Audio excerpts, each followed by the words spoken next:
It's a historic moment for the United States military, but not in a good way. This past Monday, Admiral Mike Gilday officially retired from his role as Chief of Naval Operations. With his retirement, 3 branches of the military, the Navy, Army, and Marine Corps, are without Senate-confirmed leadership for the first time in the history of the Defense Department.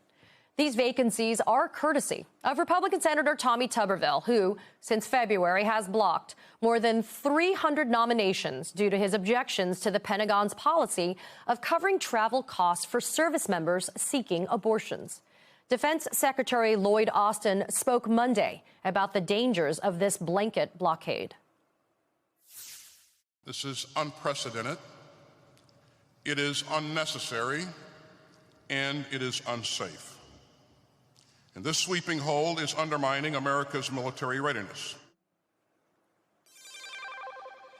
Joining me now, MSNBC military analyst and former deputy commander of United States European Command, retired Army Lieutenant General Steph Twitty. General, it's nice to see you here. You just heard Defense Secretary Lloyd Austin calling Tuberville's nomination blockade unsafe. So for our viewers, just how much of an impact does this blockade on promotions have on our country's national security? Yeah, Katie, good to be with you. It has a severe impact on our national security, and here's why. Currently, you have 3 service chiefs that their positions are unfilled right now.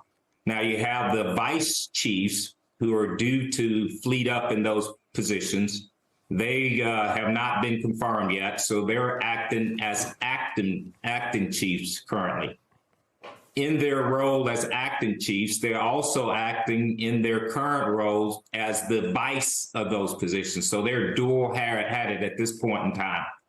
And oh, by the way, here soon, General Mark Milley, who's the most senior military officer in our military, he will retire on 30 September, and that position will be vacant. And so as you go down the line, it's not just our service chiefs, it's the complete military where you have general officers that are waiting to be confirmed. If they're not confirmed, then the incumbent in the current seats are being asked to retire. Some are saying no, and so there's vacancies there. And then you have acting positions because of vacancies. And so you're having folks that may not be fully qualified to serve in those particular roles that are now being thrust into roles to serve as heads. Now, there's another piece of it. Go ahead. I'll let you talk and I'll... No. Please go ahead. No. Please go ahead. Yeah, when you take a look at families are in limbo here. You have the spouses who already uproot families, and we move every 1 to 2 years as a general officer. They seek employment, and they cannot get employment at the next duty station. And you have kids associated. They can't get to their next schools because they don't know where they're going. And so they're in limbo. And so this is just bad across the board, not only for the service member, but also for the families as well.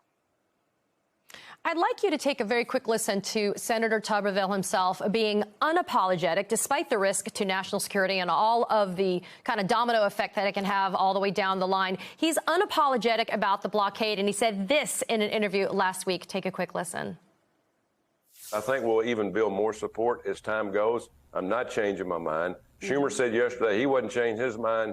The White House said they weren't changing their mind. Pentagon weren't changing their mind. So we're at a standstill. So I don't care if they promote anybody, to be honest with you. We've got 44 4-star generals right now. We only had 7 during World War II. So I think we're a little overloaded to begin with.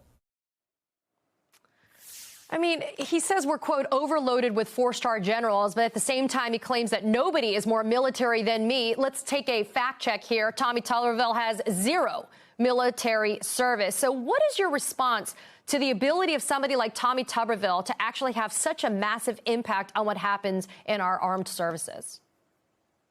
Well, I will tell you, one person being able to determine the progression or what happens in the military service, yes, that concerns me. But the other piece of this, we have to remember, this is an all voluntary military force. There are no drafts here. You have folks here that wait and get promoted that have served our nation honorably for 30 years or more. And so putting this on the back of our military service members and making an excuse that we have more generals. Look, we have more generals because we need more generals. No one's trying to make extra generals here. All we're trying to do is have a volunteer force that's motivated, eager to serve, and that enjoys serving our nation. And so that's what these service members from private all the way up to general, we ask them to do more than anyone else. They go out, they put themselves in harm's way. Family members sacrifice themselves by supporting their military service members. And so I would say there's a better way to do this or make your point. Retired Lieutenant General Steph Twitty, as always, thanks for being here. I appreciate your insight and your analysis.